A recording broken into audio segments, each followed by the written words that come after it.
কি করো সাকিব? পারফিউম। কোনটা? যেটা আমি গিফট করছি বলো ম্যারেজ ডেতে।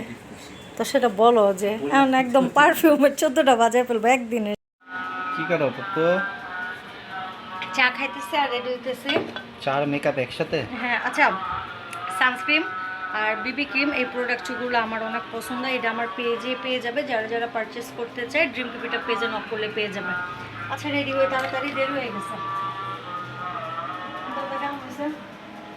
আমি ভীষণ ব্লাশন পাগল একটা মানুষ, তো এটাও আমার পেজে পেয়ে যাবেন। তোমার পারফিউমটা আমি একটু দিই। ভালো গুচি ফ্লোরা আমি দিতেছি, একটু গিফট করছি দুজনেরই সমান সমান। দাও দাও দাও, বেশি কেটে দাও।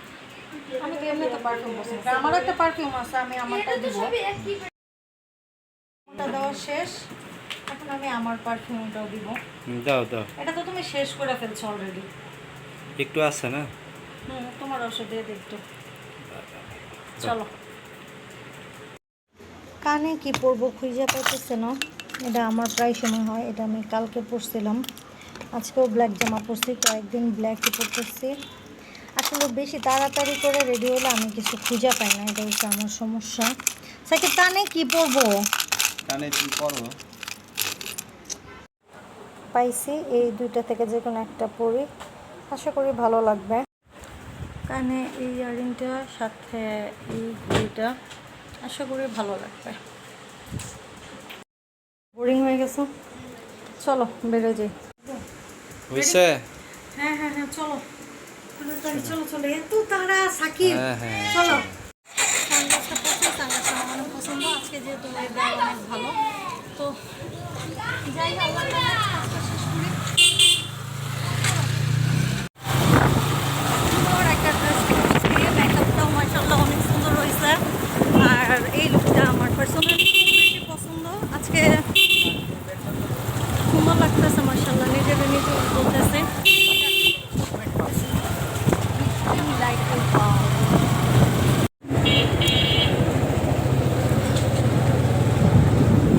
আজকে ওয়েদারটা ভালো, রোদ রোদ আছে। মেকআপ লুকটা মাশাআল্লাহ, মানে এত কম প্রোডাক্ট ইউজ করা, সবসময় আমি এরকম একটা সুন্দর বেবি লুক পাই। আর এই প্রোডাক্টসগুলো লং লাস্টিং এবং চেহারাটা একদম ন্যাচারাল লাগে। এই প্রোডাক্টগুলো আপনারা জিনিসটা পেজে পেয়ে যাবেন, বিবি ক্রিম প্লাস সানস্ক্রিন। যাক, আজকে খুব তাড়াহুড়া করে রেডি হয়েছি, তো আলহামদুলিল্লাহ লুকটা অনেক সুন্দর লাগতেছে, আমার কাছে পার্সোনালি ভালো লাগতেছে। আমরা চলে এসেছি যে জায়গায় আমাদের আসার কথা ছিল। এই তো আমরা এসে নামলাম মাত্র। সাকিব আমারে নামাই দেওয়া রেখে চলে গেছে, কারণ এই দিক থেকে যদি আমি বাইক নিয়ে সাকিবের সাথে নামি তাহলে পড়ে যাব। তো যে ভাইটার জন্য ওয়েট করতেছিলাম উনি হয়তো ওইখানে দাঁড়ায় আছে। তো আমরা একটা কাজে এসেছি, দেখি কি হয়। সাকিব, আমি আর যে ভাইয়াটা ছিল বসে কথা বলতেছিলাম, এর মাঝখানে পপকর্ন নেওয়া হয়েছে। ওয়েদারটা অনেক সুন্দর ছিল বিকেলবেলা। যাক, এই তো। সাকিব তো ভীষণ ব্যস্ত, ফোনে কথা বলতেছিল, আমি ওরা পপকর্ন খাওয়াই দিতেছিলাম। আমি একটু টেস্ট করছি, কিন্তু আমার পপকর্নটা কেন জানি ভালো লাগে না। এই তো আড্ডা দিতে দিতে কথা বলতে বলতে অনেক লেট হয়ে গেছিলো, রাত হয়ে গেছিলো। তো এরপরে ভাইয়া অনেকগুলো খাবার নিয়ে আসছে, তো আমরা দাঁড়ায় গল্প করতেছিলাম, খেলাম। তারপরে সাকিবের বাইক স্টার্ট নিতেছিল না, বাইক নষ্ট হয়ে গেছিলো, মাঝে মাঝে বাইকটা এরকম প্যারা দেয়। তো সাকিব অনেকক্ষণ ট্রাই করার পরে অবশেষে আমরা বাসার দিকে রওনা হইলাম। তো এই তো বাসায় চলে এলাম, সাজিনের জন্য খাবারগুলো নিয়ে এলাম।